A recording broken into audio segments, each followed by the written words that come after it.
नमस्कार साथियों, आज से हम एक नई टेस्ट श्रृंखला लेकर आए हैं जो उपयोगी रहेगा रीट मेंस की तैयारी करने वाले सभी स्टूडेंट्स के लिए। लेवल 1 और लेवल 2 राजस्थान का हिस्ट्री का इसमें सेशन रहेगा और टॉपिक का नाम आज रहेगा राजस्थान की प्राचीन सभ्यताएं। यानी कि रोज हम एक नए टॉपिक को लेकर आपके सामने उपस्थित होंगे और आप उस श्रृंखला का लाभ ले सकते हैं। जिन्होंने भी यूट्यूब चैनल पर आर्यन ऑनलाइन को सब्सक्राइब नहीं किया है यूट्यूब पर, तो वो आर्यन ऑनलाइन चैनल को सब्सक्राइब जरूर करें। रोज 8 बजे आपको ये क्लासेस उपलब्ध रहेगी। इन प्रश्नों का जो आधार है वो क्या रहेगा, तो पूर्व परीक्षाओं में पूछे गए प्रश्न, ग्रंथ अकादमी जो राजस्थानी ग्रंथ अकादमी की जो मानव संसाधन विकास मंत्रालय की जो महत्वपूर्ण किताबें हैं उससे निकले हुए सवाल, सुजस, एनसीईआरटी और आरबीएसई का निचोड़ आपको इसमें मिलेगा। आज के इस सेशन में हम 51 महत्वपूर्ण प्रश्नों को लेकर आए हैं जिन सभी प्रश्नों का संबंध प्राचीन सभ्यताओं से है। ठीक है, तो जिन्होंने भी यूट्यूब चैनल को सब्सक्राइब नहीं किया है वो सब्सक्राइब करें और इस टेस्ट श्रृंखला का लाभ लें। आज की टेस्ट श्रृंखला शुरू की जाती है। पहला सवाल आपकी स्क्रीन पर है, जायल एवं डीडवाना में कौन से प्राग ऐतिहासिक युग की संस्कृतियों के अवशेष मिले हैं? जायल एवं डीडवाना में कौन से प्राग ऐतिहासिक युग की संस्कृतियों के अवशेष मिले हैं? पहला सवाल है, इसका करेक्ट आंसर है ऑप्शन बी, पुरा पाषाणकालीन। Option B is the right answer, पुरा पाषाणकालीन पेलियोलिथिक संस्कृति के यहाँ से अवशेष मिले हैं। ठीक है, जायल और डीडवाना दोनों कहाँ आते हैं, तो ये भी आपको ध्यान में रखना चाहिए। तो नागौर जिले से संबंधित है। ये कौन सा जिला हो जाएगा अपना? नागौर जिला हो जाएगा। सेकंड क्वेश्चन है, प्राचीन भारत के टाटानगर के नाम से प्रसिद्ध पुरातात्विक स्थल निम्न में से कौन सा है? जिसे प्राचीन भारत का टाटानगर भी कहा है। प्रचुर मात्रा में लौह सामग्री यहाँ से मिली है इसलिए उसे प्राचीन भारत का टाटानगर कहा है। इसका करेक्ट आंसर है ऑप्शन ए, रेड। किस जिले में आता है? तो टोंक जिले में आता है। Option A is the right answer. Next question आपकी स्क्रीन पर है, सावधानी से पढ़िए एक एक सवाल को।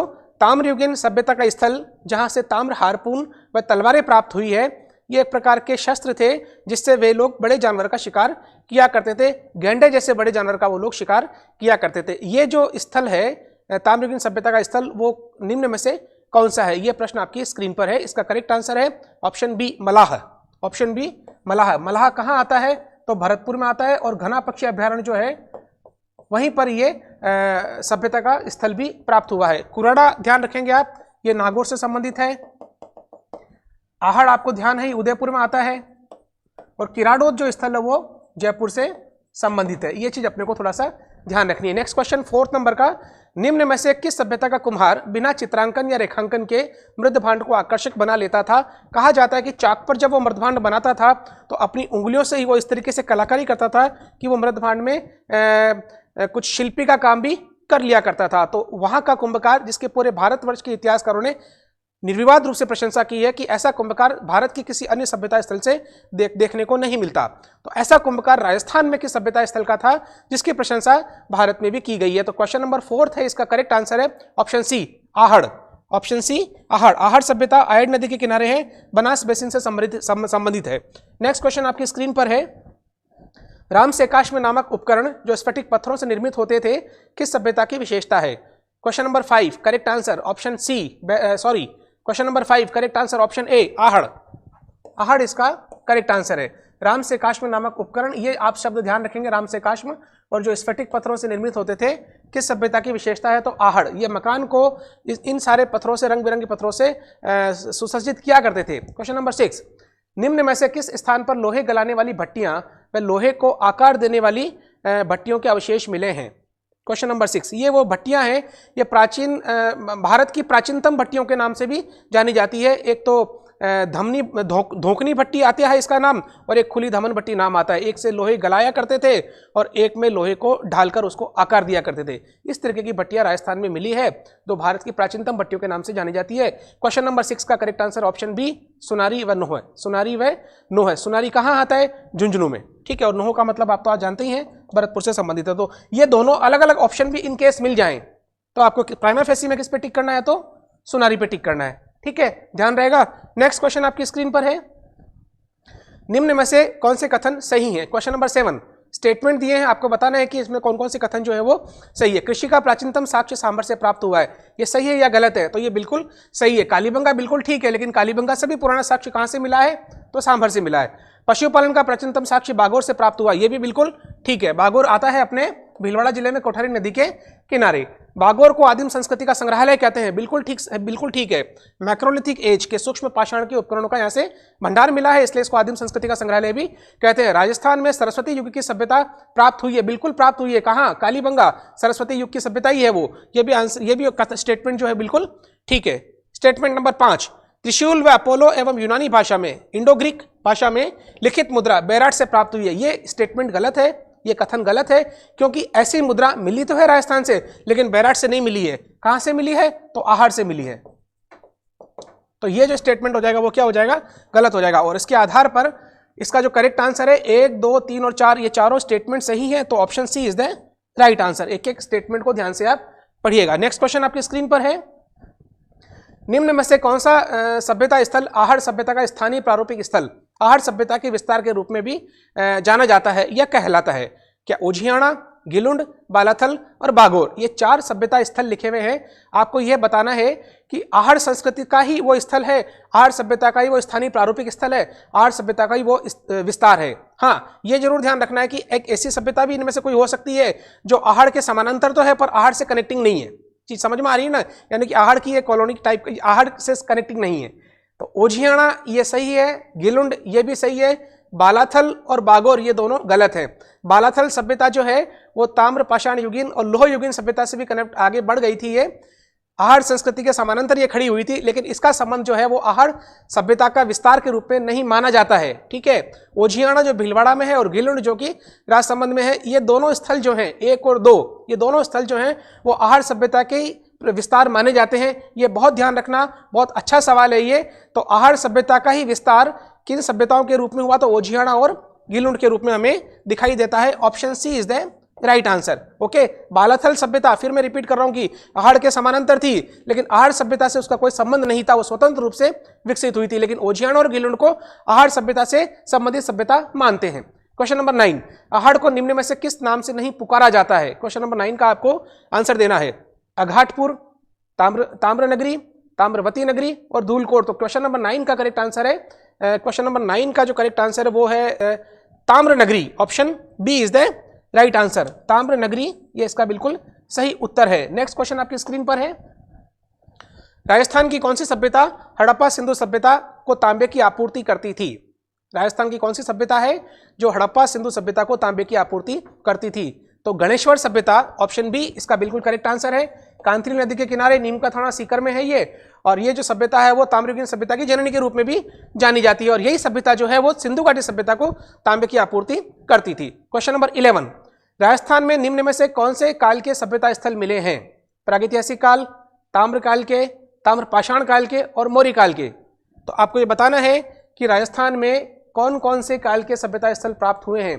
प्रागैतिहासिक काल के प्राप्त हुए हैं क्या? बिल्कुल हुए हैं। पाषाण काल के, पुरा पाषाण काल के, मध्य पाषाण काल के और उत्तर पाषाण काल के, तीनों ही प्रागैतिहासिक काल से संबंधित है, बिल्कुल मिले हैं। ताम्रयुगीन सभ्यता हमको मिली है कहाँ? तो गणेश्वर से मिली है। ताम्र पाषाण की बात करेंगे तो आहड़ मिला है, और भी मिले हैं। और मौर्य युग की बात करें तो हमको बैराठ मिला है। तो यहाँ जो क्वेश्चन नंबर 11 है इसमें करेक्ट आंसर है ऑप्शन डी, सभी काल के मिले हैं। ठीक है, नेक्स्ट क्वेश्चन आपकी स्क्रीन पर है, निम्नलिखित में से कौन सा युग्म पुरातात्विक संबंधित जिला सुमेलित नहीं है? जोधपुरा जयपुर, सुनारी झुंझुनू, ओझियाणा चित्तौड़गढ़, गिलुंड राजसमंद। करेक्ट आंसर है इसका ओझियाणा चित्तौड़गढ़। ओझियाणा जो है वो कहाँ आता है? भीलवाड़ा जिले में आता है, ये चित्तौड़गढ़ से संबंधित नहीं है, ये इसका सी करेक्ट आंसर हुआ। क्वेश्चन नंबर 13, लूणी घाटी डीडवाड़ा बूढ़ा पुष्कर के आसपास स्थित एक महत्वपूर्ण स्थल है, यह निम्नलिखित में से किस युग से संबंधित है? क्वेश्चन नंबर 13 का आपको आंसर देना है। क्या ये पुरा पाषाण काल से संबंधित है? क्या ये उत्तर पाषाण काल से संबंधित है? क्या ये मध्य पाषाण काल से संबंधित है, या उपरोक्त में से कोई नहीं? तो क्वेश्चन नंबर 13 का करेक्ट आंसर हो जाएगा, आपको बताना है मध्य पाषाण, मध्य पुरा पाषाण काल। ठीक है, ये इसका सी करेक्ट आंसर हुआ। क्वेश्चन नंबर 14 आपकी स्क्रीन पर है, निम्नलिखित में से कौन सा सुमेलित नहीं है? उत्खननकर्ता और प्राचीन स्थल, बैराट तेहराम साहनी, आहड़ एसपी जैन, कालीबंगा अमलानंद जी घोष और Bagor VN Mishra. Question number 14 का आपको करेक्ट आंसर देना है आहड़ एसपी जैन, ये इसका सही आंसर है, ये इनसे संबंधित नहीं है। ठीक है, गिलुंड सभ्यता किस नदी के किनारे फैली हुई थी? क्वेश्चन नंबर 15 का करेक्ट आंसर आपको देना है, गिलुंड सभ्यता किस नदी के किनारे फैली हुई थी? माही, सरस्वती, बेड़च और बनास। तो करेक्ट आंसर हुआ इसका ऑप्शन डी, बनास। ठीक है, नेक्स्ट क्वेश्चन आपकी स्क्रीन पर है, निम्नलिखित में से कौन सा पुरातत्वविद कालीबंगा के उत्खनन से कभी भी संबंधित नहीं रहा है? तो इस तरीके के भी सवाल एग्जाम में पूछे जाते हैं। क्वेश्चन नंबर 16 का आपको आंसर देना है। अमलानंद जी घोष, केनपुरी, बीबी लाल और बीके थापर। तो कौन संबंधित नहीं रहा है? संबंधित रहा है नहीं, संबंधित नहीं रहा है, इसने ये पूछा है, तो इसका करेक्ट आंसर हो जाएगा option B, KN. Puri. Next question है, राजस्थान में निम्न में से किस स्थान पर चित्रित शिलाश्रयों की खोज की गई है? राजस्थान में निम्न में से किस स्थान पर चित्रित शिलाश्रयों की खोज की गई है? क्वेश्चन नंबर 17 का आपको करेक्ट आंसर देना है। भानगढ़, दर, विराटनगर, ठिगारिया। तो इसमें करेक्ट आंसर हो जाएगा आपका ऑप्शन बी, दर, भरतपुर क्षेत्र में आता है। नेक्स्ट क्वेश्चन है, पुरातात्विक स्थलों से संबंधित निम्नलिखित युग्मक पर ध्यान दें तथा नीचे दिए गए कोड की सहायता से सही विकल्प का आपको चुनाव करना है। बस वही है, मिलाना है कौन सा स्थल किस जिले में है। बालाथल उदयपुर में है, बिल्कुल ठीक है। सुनारी झुंझुनू में है, ये भी बिल्कुल ठीक है। बागोर राजसमंद में गलत हो गया, तो भीलवाड़ा में है। और गिलुंड भीलवाड़ा में ये गलत हो गया, ये राजसमंद में है, ठीक है। तो ए और बी सही है, सी और डी क्या हुए? गलत हुए। तो ए और बी सही है और सी और डी क्या है? तो गलत है। ऑप्शन ए इसका करेक्ट आंसर हुआ। नेक्स्ट क्वेश्चन आपकी स्क्रीन पर है, आहड़ सभ्यता के बारे में निम्न कथनों पर आपको विचार करना है। आहड़ सभ्यता के बारे में, ठीक है। आहड़वासी तांबा गलाना जानते थे क्या? ये लोग चावल से परिचित थे। धातु का काम आहड़वासियों की अर्थव्यवस्था का एक साधन था। यहां से काले लाल रंग के मृदभांड मिले हैं जिन पर सामान्यतया सफेद रंग से ज्यामितीय आकृतियां उकेरी गई है। क्वेश्चन नंबर 19 का आपको करेक्ट आंसर देना है। तो आहड़वासी तांबा गलाना जानते थे, बिल्कुल जानते थे भाई। ताम्र नगरी कहा है भाई इसको? तो ये लोग चावल से परिचित थे, बिल्कुल थे भाई, परिचित थे ये। धातु का काम आहड़वासियों की अर्थव्यवस्था का एक साधन था, ये भी बिल्कुल सही है। औद्योगिक नगरी कहते थे इसको। यहाँ से काले लाल रंग के मृदभांड मिले हैं जिन पर सामान्यतया सफेद रंग से ज्यामितीय आकृतियां उकेरी गई है। यहाँ ये ध्यान रखना है कि काले और लाल रंग के मृदभांड गणेश्वर से भी मिले हैं और एक अपना नोह से भी मिले हैं, लेकिन वहाँ पे चित्रात्मक आकृति उसमें नहीं है। लेकिन यहाँ के मृदभांड में क्या है? ज्यामितीय आकृतियां उकेरी गई है। तो ये भी क्या हुआ? सही हुआ। तो क्वेश्चन नंबर 19 का जो करेक्ट आंसर है वो ऑप्शन हुआ डी, सभी। इसमें सभी विकल्प इसके क्या होंगे? तो सही होंगे। ये चीज अपने को ध्यान रखनी है। नेक्स्ट क्वेश्चन आपकी स्क्रीन पर है, राजस्थान की बनास संस्कृति संबंधित है। बनास संस्कृति मध्यपाषाण काल से, नवपाषाण काल से, ताम्रपाषाण काल से या पुरापाषाण काल से? क्वेश्चन नंबर 20 का आपको करेक्ट आंसर देना है। तो बनास संस्कृति का संबंध किससे हुआ? तो ताम्रपाषाण काल से। ज्यादातर स्थल जो मिले वो किससे मिले हैं? तो ताम्रपाषाण काल से संबंधित मिले। ऑप्शन सी करेक्ट आंसर हुआ। निम्न में से किस सभ्यता स्थल से मछली पकड़ने के कांटे मिले हैं? निम्न में से किस सभ्यता स्थल से मछली पकड़ने के कांटे मिले हैं? और सब तांबे के, 99% तांबा है इसमें। ताम्रयुगीन सभ्यता की जननी है। तो करेक्ट आंसर हुआ ऑप्शन सी, गणेश्वर। कांतली नदी के किनारे से ये भी बात पता चलती है कि वहां के निवासी मांसाहारी थे, मछली को पालेंगे तो नहीं खाने के काम लेंगे। और कांतली नदी जो कि आज की तारीख में आंतरिक प्रवाह की नदी है, किसी समय इसमें प्रचुर जल राशि हुआ करती थी। ये दो चीजें क्लियर होती है। नेक्स्ट क्वेश्चन है अपनी स्क्रीन पर, निम्नलिखित में से कौन सा पुरातात्विक बैराट के अन्वेषण उत्खनन से संबंधित नहीं रहा है? क्वेश्चन नंबर 22, अलेक्जेंडर कनिंघम रहे हैं, दयाराम साहनी, एन.आर. बैनर्जी और एच.डी. सांकलिया जी। तो क्वेश्चन नंबर 22 का आपको आंसर देना है। फटाफट आप आंसर दे दीजिए। क्वेश्चन नंबर 22 का ऑप्शन डी, एच.डी. सांकलिया, ठीक है। नेक्स्ट क्वेश्चन, अग्निकुंडों के साक्ष्य मिले हैं। तो अग्निकुंड के साक्ष्य कहां से मिले हैं? तो कालीबंगा से मिले हैं भाई। Option D is the correct answer. Next question आपकी स्क्रीन पर है, कालीबंगा के बारे में निम्न कथनों को पढ़िए। ऑप्शन ए, कालीबंगा में दुर्ग तथा निचला नगर दोनों के चारों ओर दीवारें हैं। बिल्कुल ठीक है। दुर्ग, ये दुर्ग है और ये उसका निचला नगर है और उसके चारों तरफ क्या है? तो दीवारें हैं। बिल्कुल ठीक है ये। और दोनों दीवारें कच्ची मिट्टी की ईंटों की है, कच्ची मिट्टी की ईंटों की, ये भी बिल्कुल ठीक है। तो कथन जो है वो क्या है? दोनों ही सही है। क्वेश्चन नंबर 24 का जो करेक्ट आंसर है, क्वेश्चन नंबर 24 का जो करेक्ट आंसर है ऑप्शन डी, दोनों कथन सत्य हैं। सॉरी, सी गलत लगा दिया। ऑप्शन डी, दोनों कथन सत्य हैं भाई इसके, ठीक है। नेक्स्ट क्वेश्चन आपकी स्क्रीन पर है, कालीबंगा सभ्यता में भवन निर्माण में सुरक्षा दीवार में जो ईंटें काम में ली जाती थी उनका अनुपात क्या था? तो आप ये ध्यान रखेंगे कि 30 × 15 × 7.5 भी आपको मिल जाएगा कहीं पे, और आपको 40 × 20 × 10 भी आपको मिल जाएगा। तो कुछ भी मिले, रेशियो इसका 4:2:1 ही आपको मिलेगा। इसलिए करेक्ट आंसर क्या हुआ इसका? सी। सी इज द राइट आंसर। 4:2:1 बहुत अच्छा सवाल है, संभावित सवाल आने का।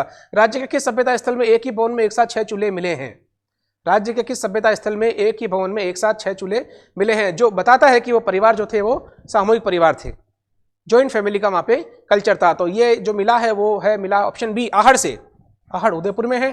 ठीक है, नेक्स्ट क्वेश्चन आपकी स्क्रीन पर, पुरातात्विक स्थल गिलुंड संबंध है, गिलुंड का जो संबंध है ताम्रपाषाणिक संस्कृति से है या मध्यपाषाणिक संस्कृति से है, नवपाषाणिक संस्कृति से है या पुरापाषाणिक संस्कृति से है। तो ताम्र और पाषाण तो दोनों इसमें आना ही आना है। तो क्वेश्चन नंबर 27 का आपको करेक्ट आंसर देना है, option A is the right answer, ताम्र पाषाणिक संस्कृति। ठीक है, पत्थरों की प्रचुर उपलब्धता होते हुए भी वहां के निवासी भवन निर्माण में व्यापक पैमाने पर ईंटों का प्रयोग करते थे। यह किस सभ्यता के संबंध में कहा गया है? निश्चित रूप से अरावली पर्वत श्रृंखला और ऐसे स्थल जहां पर प्रचुर मात्रा में पत्थर थे, लेकिन वहां के लोग भवन निर्माण में किसका काम में लेते थे? तो ईंटों को काम में लेते थे। तो ये जो क्वालिटी रही है किस सभ्यता की रही है? 28 का करेक्ट आंसर हो जाएगा अपना बैराठ, ऑप्शन सी बैराठ, जो मौर्ययुगीन सभ्यता के अवशेष यहां से मिले हैं। नेक्स्ट क्वेश्चन आपकी स्क्रीन पर है, राजस्थान में लौह धातु के प्राचीनतम साक्ष्य किस संस्कृति से प्राप्त हुए हैं? क्वेश्चन नंबर 29, राजस्थान में लौह धातु के प्राचीनतम साक्ष्य किस संस्कृति से प्राप्त हुए हैं? तो गेरुए रंग की मृदबान संस्कृति ओसीपी, काले एवं लाल रंग की मृदबान संस्कृति B&R, black and red ware, चित्रित सलेटी रंग की मृदबान संस्कृति PGW पेंटेड ग्रे वेयर, उत्तरी काले चमकीली मृदबान संस्कृति NBP, northern black painted ware. ये 4 जो ऑप्शन आपको दे रखे हैं, राजस्थान में लौह धातु के प्राचीनतम साक्ष्य किस संस्कृति से प्राप्त हुए हैं, तो आपको बताना है। इसका करेक्ट आंसर 29 का टिपिकल क्वेश्चन है, समझने की कोशिश करना, option B is the right answer. बहुत अच्छा सवाल है, काले एवं लाल रंग की मृदबान वाली संस्कृति B&R। लेकिन एक चीज मैं आपको जानकारी के लिए बता दूं शॉर्ट में, black and red painted ware और ब्लैक एंड रेड वेयर ये ताम्र पाषाण युगीन संस्कृति से संबंधित या ताम्र युगीन संस्कृति से संबंधित उपकरण मृदबान माने जाते हैं। लेकिन ये जो संस्कृति है प्रारंभिक रूप से मिले हैं, जो लौह धातु के प्राचीनतम साक्ष्य इस संस्कृति से मिले हैं। और ये इसका जो रेड का जो रेड जो एरिया है वहां से ये मृदबान मिले हैं। 29 का option B is a right answer. Next 30, निम्नलिखित प्राचीन नगरों में से किस स्थान पर नहर के अवशेष प्राप्त हुए? क्वेश्चन नंबर 30 बहुत अच्छा सवाल है, आपको सही उत्तर देना है इसका। ऑप्शन ए करकोट नगर जो टोंक में आता है, रंगमहल जो उत्तरी राजस्थान में आता है, नांदसा, और एक ऑप्शन दे रखा है इसमें नगरी चित्तौड़गढ़। तो प्राचीन नगरों में से किस स्थान पर नहर के अवशेष प्राप्त हुए हैं? तो क्वेश्चन नंबर जो 30 है इसका करेक्ट आंसर है नगरी। प्राचीन नेक्स्ट क्वेश्चन 31, प्राचीन ऐतिहासिक स्थल रंगमहल कहां अवस्थित है? रंगमहल कहां पर आता है? क्वेश्चन नंबर 31 पे आपको टिक लगाना है। गंगानगर में आता है, बीकानेर में आता है, हनुमानगढ़ में आता है, चूरू में आता है। तो करेक्ट आंसर हुआ इसका ऑप्शन सी हनुमानगढ़ में। ठीक है, नेक्स्ट क्वेश्चन आपकी स्क्रीन पर है, राजस्थान का अजंता व एलोरा है, जहां पर आपको अजंता एलोरा औरंगाबाद महाराष्ट्र में है, जहां पर आपको बौद्ध काल के भित्ति चित्र मिलते हैं। तो ऐसा भित्ति चित्र का स्थल राजस्थान में भी प्राप्त हुआ है, वो कौन सा है? उसको हम राजस्थान का अजंता एलोरा भी कहते हैं। उसका करेक्ट आंसर झालावाड़ जिले में है, स्थान है कोलवी की गुफाएं, option C is the right answer. Question number 33, निम्नलिखित सभ्यताओं में से कौन सी सभ्यता प्रथमतः ब्लैक एंड रेड वेयर संस्कृति के नाम से जानी जाती है? प्रथमतः ब्लैक एंड रेड वेयर के नाम से जानी जाती है। तो करेक्ट आंसर हुआ इसका नो है, ऑप्शन डी। नेक्स्ट क्वेश्चन आपकी स्क्रीन पर है, राज्य के किस स्थल से एशिया का अब तक का सबसे बड़ा सिक्कों का भंडार मिला है? एशिया का सबसे बड़ा सिक्कों का भंडार मिला है। क्वेश्चन नंबर 34 का आंसर आपको देना है, ऑप्शन ए रेड नगर नो अहेड़ा। तो रेड इज द राइट आंसर। ठीक है, ये ध्यान रखेंगे। किस ताम्र पाषाणिक स्थल पर सबसे ज्यादा ताम्र सामग्री प्राप्त हुई है? किस ताम्र पाषाणिक स्थल पर सबसे ज्यादा ताम्र सामग्री प्राप्त हुई है? क्वेश्चन नंबर 35, इसका करेक्ट आंसर हो गया गणेश्वर से सबसे ज्यादा ताम्र सामग्री मिली है। यहां एक करेक्शन आप कर सकते हो, इसको ताम्र युगीन कहते हैं, ताम्र पाषाणिक युगीन नहीं कहते हैं। फिर भी अगर आ जाता है तो भी इसको गणेश्वर के रूप में ही हम सही मानेंगे। नेक्स्ट क्वेश्चन आपकी स्क्रीन पर है, आहड़ के उत्खनन से प्राप्त कौन सी सामग्री बाह्य संपर्कों का संकेत देती है? यानी कि ऐसी कौन सी चीज यहां से मिली है जिससे यह पता लगता है कि आहड़ के लोग बाहर की संस्कृति के संपर्क में थे? ताम्र उपकरण, सेलखड़ी से बनी हुई मनके, लैपिस लाजुली, ये एक लाजवर्द होता है, बेशकीमती एक पत्थर होता है ये, और टेराकोटा मनके। तो करेक्ट आंसर है इसका 36 का सी लैपिस लाजुली, लाजवर्द इसको कहते हैं। आप नेट पे चेक करिएगा, इसको गूगल करिएगा, ये कैसा स्टोन दिखता है, नीले रंग का है, और ये इस क्षेत्र में मिलता नहीं है, ये बाहर के मध्य एशिया में और पश्चिमी एशिया के कुछ देशों से निकलता है। तो पता लगता है कि यहाँ के जो लोग थे उनसे कॉन्टेक्ट में थे। क्वेश्चन नंबर 37, सर्वाधिक मात्रा में यूनानी सिक्के किस सभ्यता स्थल से प्राप्त हुए हैं? सबसे ज्यादा मात्रा में यूनानी सिक्के 37 का करेक्ट आंसर आपको बताना है। देखिए यूनान के जो इंडो यूनानिक शासकों के सिक्के आहड़ से भी मिले हैं और इंडो यूनानिक शासकों के सिक्के बैराट से भी मिले हैं। अब सबसे ज्यादा मात्रा में कहां से मिले हैं? तो बैराट से मिले हैं। 36 सिक्के में से 8 तो पंचमार्क सिक्के हैं बैराट से मिले जो प्राचीन भारत की मुद्राएं हैं, और बाकी जो सिक्के हैं वो सब इंडो ग्रीक शासकों के हैं। उसमें सबसे ज्यादा जो है मिनांदर नामक राजा के प्राप्त हुए हैं। ठीक है, नेक्स्ट क्वेश्चन है अपना रैपिड फायर राउंड है। समय कम समय में आपको ज्यादा से ज्यादा सवालों को कवरेज कराना, तो बहुत ज्यादा डिटेल में बताने का नहीं बताया जा सकता। क्वेश्चन नंबर 38, 7 अग्नि वेदिकाओं की पंक्ति कहां से प्राप्त हुई है? क्वेश्चन नंबर 38, इसका करेक्ट आंसर आपको देना है। 7 अग्नि वेदिकाओं की पंक्ति हुई है प्राप्त कहां से? तो कालीबंगा से। कालीबंगा हनुमानगढ़ हो गया। सिंधु घाटी सभ्यता से संबंधित कालीबंगा के अलावा और कौन सा नगर घग्गर नदी के किनारे है?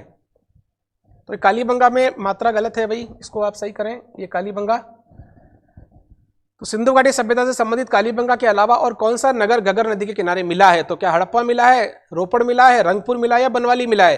तो इसका करेक्ट आंसर है बनवाली। बनवाली आता है हरियाणा में और यह भी घग्गर नदी के किनारे ही प्राप्त हुआ है। क्वेश्चन नंबर 40 आपकी स्क्रीन पर है।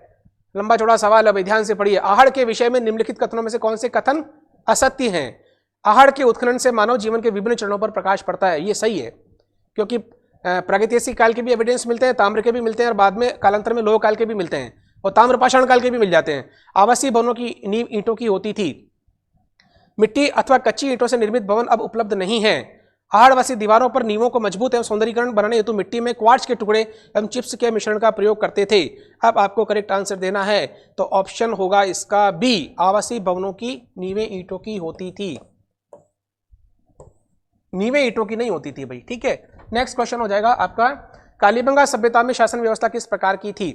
धर्मनिरपेक्ष संघवाद, धर्मनिरपेक्ष केंद्रीकृत, धार्मिक और निरंकुश राजतंत्र और धार्मिक और केंद्रीकृत सिस्टम था। तो पहले इसको थोड़ा सा समझने की कोशिश करते हैं। सिंधु घाटी सभ्यता में एक हड़प्पा नगर भी था, एक मोहनजोदड़ो नगर भी था, एक अपना कालीबंगा नगर भी था। चलो ये 3 नगर ले लेते हैं, एक लोथल भी ले लेते हैं। चलो गुजरात में लोथल था। अब ये जो नगर थे वो सब थे तो सिंधु घाटी सभ्यता के ही, इंडस वैली सिविलाइजेशन के नगर थे ये। लेकिन ऐसी कोई केंद्रीय सरकार नहीं थी जो इन नगरों पर नियंत्रण रखती थी। हर नगर में अपनी अपनी केंद्रीय एक सरकार हुआ करती थी।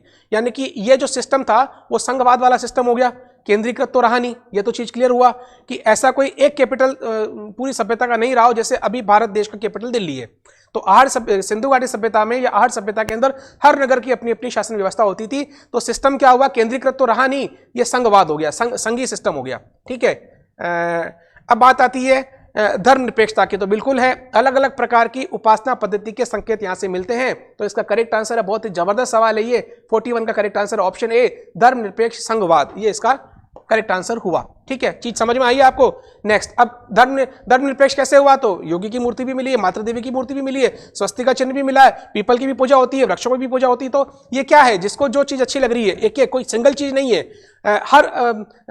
मतलब कि हर प्रकार की चीजों में आस्था व्यक्त की गई है। इसका मतलब धर्मनिरपेक्षता थी, सभी को स्वीकार किया गया था। क्वेश्चन नंबर 42, भाबरू शिलालेख की भाषा क्या है? क्योंकि ये शिलालेख का सवाल है लेकिन सभ्यता से संबंधित है, बैराट सभ्यता से संबंधित है ये।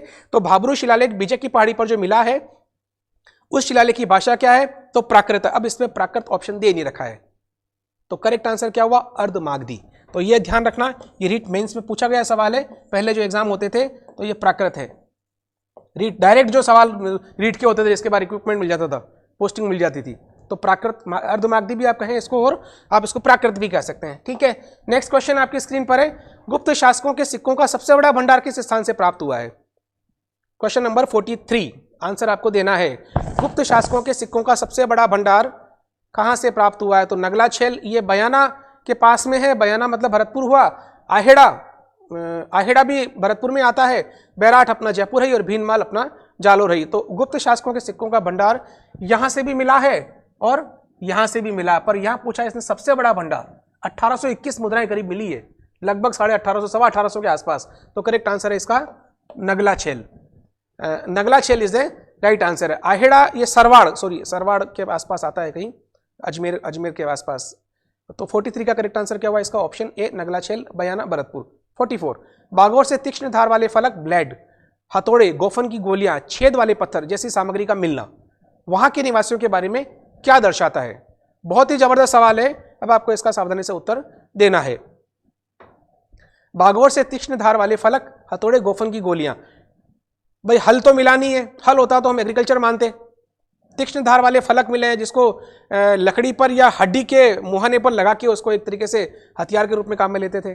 गोफन की गोलियां, गोफन आप जानते ही हो, छेद वाले पत्थर जैसी सामग्री का मिलना। तो क्या कृषि उद्योग था? नहीं, उन लोगों का मुख्य उद्योग आखिर में कंदमूल एकत्रित करना था। ये इसका करेक्ट आंसर है, option B is the right answer. बहुत अच्छा सवाल है, ये मौलिक सवाल है, इससे कॉन्सेप्ट क्लियर होते हैं। नेक्स्ट क्वेश्चन आपकी स्क्रीन पर है, कालीबंगा सभ्यता में दुर्ग बस्ती के किस ओर था? ये भी सवाल एग्जाम में पूछा हुआ है, पूर्व में, पश्चिम में, दक्षिण में और उत्तर में। तो दुर्ग यहां पर है भाई, ये तो है दुर्ग और ये हो जाएगी आपकी बस्ती। तो बस्ती के कौन सी ओर हो गया? ये उत्तर में है क्या? नहीं है। पूरब में है क्या? नहीं है। दक्षिण में है क्या? नहीं है। तो कहां है? तो पश्चिम में है। तो करेक्ट आंसर क्या हुआ इसका? ऑप्शन बी, पश्चिम दिशा में। बैराट सभ्यता की खुदाई कितने चरणों में हुई है? आपको करेक्ट आंसर देना है क्वेश्चन नंबर 46 का। बैराट सभ्यता की खुदाई कितने चरणों में हुई है? 46 का आंसर है ऑप्शन बी 5। नोह सभ्यता है, राजस्थान में मिली है, इसकी भी खुदाई 5 स्तरों में हुई थी और बैराट की भी खुदाई 5 स्तरों में हुई थी, यानी कि 5 बार नगर निर्मित हुआ और 5 बार नगर नष्ट हुआ, ये इसका मतलब निकलता है। ठीक है, नेक्स्ट क्वेश्चन आपकी स्क्रीन पर है, कालीबंगा सभ्यता की खुदाई कितने चरणों में हुई? तो कालीबंगा सभ्यता की खुदाई भी एक मिनट सॉरी गड़बड़ कर दी। यहाँ बैराट सभ्यता की खुदाई आ रही ना, इसमें एक करेक्शन है, इस बैराट को काट के आप आहड़ करो, टाइपिंग मिस्टेक है और इसका करेक्ट आंसर हो जाएगा आपका ऑप्शन डी, 8 स्तरों में खुदाई हुई है। ठीक है, 5 में नहीं हुई है, थोड़ा सा करेक्शन करना है आपको। बैराट की जगह मैंने आहड़ लिखा है। आहड़ सभ्यता की खुदाई जो है वो कितने चरणों में हुई है? तो 8 चरणों में हुई है। ठीक है, करेक्शन हो गया, समझ में आ गई ना चीज। ठीक है, नेक्स्ट क्वेश्चन, कालीबंगा सभ्यता की खुदाई कितने चरणों में हुई है? तो कालीबंगा सभ्यता की जो खुदाई है वो कितने चरणों में हुई है? तो 5 चरणों में हुई है। ठीक है, और नोह है, इसकी खुदाई भी कितने चरणों में हुई है? तो 5 चरणों में हुई है। थोड़ा सा आप ध्यान रखेंगे। क्वेश्चन नंबर 48, रहस्यमय शंख लिपि के साक्ष्य कहां से प्राप्त हुए? तो रहस्यमय शंख लिपि के साक्ष्य मिले हैं, रहस्यमय शंख लिपि के साक्ष्य मिले बैराट से। कहां से मिले हैं? Option B, Bairat. बौद्ध युगीन संस्कृति से संबंधित इस लिपि को माना गया क्योंकि यही लिपि इंडोनेशिया में भी मिली है, थाईलैंड कंबोडिया क्षेत्र में भी मिली है, कोरिया में भी मिली है। ऐसी ऐसी लिपि, ये सब बौद्ध धर्म से संबंधित स्थल है, इसलिए मानते हैं कि भाई ये लिपि जो है वो बौद्ध धर्म से संबंधित रही होगी। नेक्स्ट क्वेश्चन है, कालीबंगा सभ्यता में मोहरों को बनाया जाता था काटकर, छीलकर, ढालकर या तपाकर। अब ध्यान ये रखना कि मोहरें जो होती थी वो किससे बनी होती थी? सेल खड़ी से। किससे? सेल खड़ी। ये लकड़ी की अगर होती तो छीलकर बन जाता, तो ऐसा तो है नहीं। मेटल की अगर होती तो ढालकर बना देते, ऐसा भी है नहीं। तो तपाना तो एक फाइनल स्टेज है, इनिशियल स्टेज नहीं है। तो सेल खड़ी का मतलब है एक खड़िया मिट्टी होती थी, मिट्टी उसको काट कर खांचों में, फिर मिट्टी को उससे मोहरों को बनाया जाता था। तो करेक्ट आंसर क्या हुआ इसका? काटकर। बहुत अच्छा सवाल है, ये भी परीक्षा में पूछा गया सवाल है।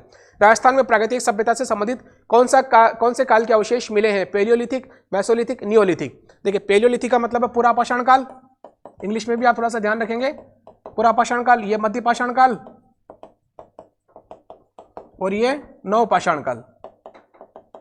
राइट, तो हमको पता है कि ये तीनों ही काल के यहां से हमको एविडेंस मिले हैं, तो option D is the right answer. और क्वेश्चन नंबर 51, अंतिम सवाल, कालीबंगा सभ्यता किस नदी के किनारे मिली है? घग्गर, बनास, द्वष्टवती और रावी। यहां ये सावधानी रखिएगा, घग्गर और द्वष्टवती दोनों अगर दे रखा है तो आपको किस पे टिक करना है? द्वष्टवती पे टिक करना है। किस पे टिक करना है?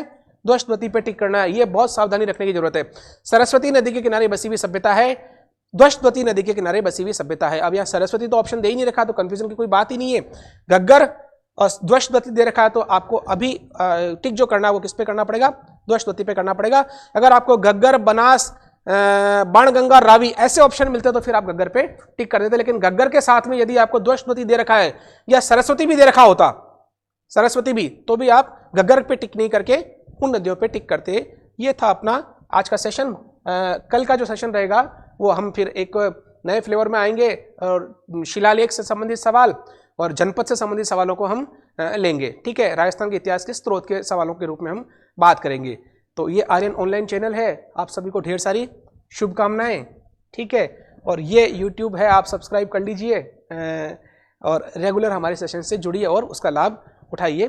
थैंक यू वेरी मच, बहुत बहुत शुभकामनाएं, ढेर सारी शुभकामनाएं।